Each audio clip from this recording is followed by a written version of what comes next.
ಕಾವೇರಿ ಕಾವೇರಿ ಕಾವೇರಿ ನೀರನ್ನು ತಮಿಳುನಾಡಿಗೆ ಬಿಡಲೇಬಾರದು. ಕಾವೇರಿ ನೀರನ್ನು ತಮಿಳುನಾಡಿಗೆ ಬಿಡಲೇಬಾರದು. ಕರ್ನಾಟಕ ರಕ್ಷಣಾ ವೇದಿಕೆ ಹೋರಾಟಕ್ಕೆ ಕಾವೇರಿ ಕಾವೇರಿ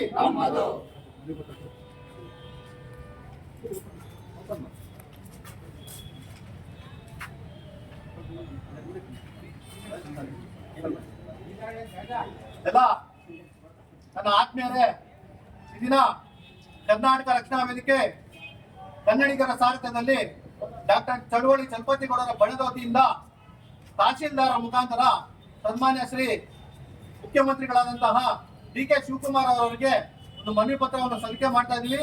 ಇದರ ವಿಚಾರ ಏನಂದ್ರೆ, ಕಾವೇರಿ ನೀರು ನಿಯಂತ್ರಣ ಮಂಡಳಿ ಈಗಾಗಲೇ ಕರ್ನಾಟಕದ ಕಾವೇರಿ ನೀರನ್ನು ತಮಿಳುನಾಡಿಗೆ ಪ್ರತಿದಿನ 3500 ಕ್ಯೂಸೆಕ್ಸ್ ನೀರನ್ನು ಬಿಡಬೇಕಂತ ಆದೇಶ ಮಾಡಿದೆ. ಈ ತರ ಆದೇಶ ಮಾಡಿದ್ರೆ ಪ್ರತಿದಿನ 15 ದಿವಸಗಳ ಕಾಲ ಕಾವೇರಿ ನೀರನ್ನು ತಮಿಳುನಾಡಿಗೆ ಹರಿಸಿದೆ ಆದಲ್ಲಿ ಕನ್ನಡಿಗರಿಗೆ ಕುಡಿಯಕ್ಕೆ ನೀರಿರಲ್ವಾ?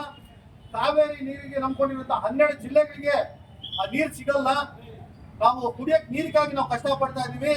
ಆದ್ರೆ ಕಾವೇರಿ ನಿಯಂತ್ರಣ ಮಂಡಳಿ ಅವರು ತಮಿಳುನಾಡಿಗೆ ಅವ್ರು ಕುಡಿಯಕ್ಕೆ ನೀರಲ್ಲ, ವ್ಯವಸಾಯಕ್ಕೆ ನೀರು ಕೊಡ್ತಾ ಇದ್ದಾರೆ. ತಮಿಳುನಾಡಿಗೆ ವ್ಯವಸಾಯಕ್ಕೆ ನೀರು ಕೊಡೋ ಅವಶ್ಯಕತೆ ಇಲ್ಲ. ಇಲ್ಲಿ ಜನರಿಗೆ ಕುಡಿಯಕ್ಕೆ ನೀರಿಲ್ಲ ಅಂದ್ರೆ ನೀವು ವ್ಯವಸಾಯಕ್ಕೆ ಕೊಡ್ತೀರಾ? ಏನೇ ಮಾಡಿ ಈ ಆದೇಶದ ಬಗ್ಗೆ ಸಂಬಂಧಪಟ್ಟ ನಮ್ಮ ಸರ್ಕಾರದ ಮುಖ್ಯಮಂತ್ರಿಗಳಾದಂತಹ ಸನ್ಮಾನ್ಯ ಮುಖ್ಯಮಂತ್ರಿಗಳು ಸರ್ವ ಪಕ್ಷಗಳ ಸಭೆಯನ್ನು ಕರೀಬೇಕು, ಮೇಲ್ಮನವಿಯನ್ನು ಸಲ್ಲಿಸಬೇಕು. ಯಾವುದೇ ಕಾರಣಕ್ಕೂ ಕರ್ನಾಟಕದ ಕಾವೇರಿ ನೀರನ್ನು ತಮಿಳುನಾಡಿಗೆ ಬಿಡಬಾರ್ದಂತ ಇವತ್ತು ಕರ್ನಾಟಕ ರಕ್ಷಣಾ ವೇದಿಕೆ ವತಿಯಿಂದ ಒಂದು ಸಾಂಕೇತಿಕ ಪ್ರತಿಭಟನೆ ಮಾಡಿ ತಹಶೀಲ್ದಾರ್ ಮುಖಾಂತರ ನಾವು ಸನ್ಮಾನ್ಯ ಮುಖ್ಯಮಂತ್ರಿಗಳಾದಂತಹ ಡಿ.ಕೆ. ಶಿವಕುಮಾರ್ ಸಾಹೇಬರಲ್ಲಿ ಮನವಿ ಮಾಡಿಕೊಡ್ತಾ ಇದ್ದೀವಿ. ಮನವಿ